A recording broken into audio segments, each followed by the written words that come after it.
ਬੰਟੀ ਭਾਜੀ ਨਾਲ ਆਲਵੇਜ਼ ਸਾਰਾ ਕੁਝ ਆਲਵੇਜ਼ ਬੈਸਟ ਹੁੰਦਾ। ਬੰਟੀ ਬੈਂਸ ਭਾਜੀ ਐਂਡ ਦੇਸੀ ਕਰੂ ਸਾਡਾ, ਅਸੀਂ ਜਦੋਂ ਵੀ ਬੈਠਦੇ ਹਾਂ ਤਾਂ ਕੁਛ ਨਾ ਕੁਛ ਅਸੀਂ ਬਣਾਉਂਦੇ ਹਾਂ। ਭਾਵੇਂ ਕਦੋਂ ਵੀ ਅਸੀਂ ਬੈਠੀਏ, ਕਦੀ ਵੀ ਅਸੀਂ ਮਿਲੀਏ ਤਾਂ ਆਲਵੇਜ਼ ਅਸੀਂ ਗਾਣੇ ਦੀ ਗੱਲ ਕਰਦੇ ਹਾਂ। ਆਈ ਐਮ ਆਲਸੋ ਸ਼ੋਰ ਤੁਸੀਂ ਉਹਨਾਂ ਦੇ ਸਾਰੇ ਗਾਣੇ ਸੁਣੇ ਹੋਣਗੇ। ਉਹ ਲਿਖਦੇ ਨੇ, ਐਕਟਰ ਨੇ, ਪ੍ਰੋਡਿਊਸਰ ਨੇ, ਆਈ ਮੀਨ ਆਲ ਇਨ ਵਨ ਨੇ, ਵਨ ਮੈਨ ਆਰਮੀ ਨੇ। ਸੋ ਉਹਨਾਂ ਨੇ ਇਹ ਗਾਣਾ ਲਿਖਿਆ ਹੈ ਤੇ ਬਾ ਕਮਾਲ ਲਿਖਿਆ ਹੈ। ਅਸੀਂ ਨਾ ਜਦੋਂ ਮਤਲਬ ਜਦ ਵੀ ਅਸੀਂ ਇੱਧਰ ਜਿਵੇਂ ਲੰਬੇ ਰੂਟ ਤੇ ਗੱਡੀ ਪਾ ਲਈ ਵੀਰੇ, ਉਹ ਇੱਕ ਵਾਰ ਜਦੋਂ ਲੱਗਦਾ ਬਾਹਰ ਵੀਰੇ ਵਾਈਬ ਚੇਂਜ ਕਰ ਦਿੰਦਾ ਸਾਰੇ ਮਾਹੌਲ ਦੀ। ਲਾਊਡ ਗਾਣਾ ਵੀਰੇ ਆ ਇਹਨੂੰ ਤਾਂ ਵੀਰੇ ਸੇਮ ਉਹੀ એનર્ਜੀ ਯਾਰ।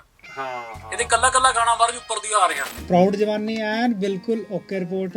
ਰੁਮਾਲ ਮੇਰਾ ਫੇਵਰੇਟ। ਸਾਰੇ ਗਾਣੇ ਘੈਂਟ ਆ, ਪੂਰੇ ਅਲੱਗ-ਅਲੱਗ ਟੇਸਟ ਆ ਸਾਰਿਆਂ ਦਾ, ਸਾਰੇ ਪੂਰੇ ਬੰਬ।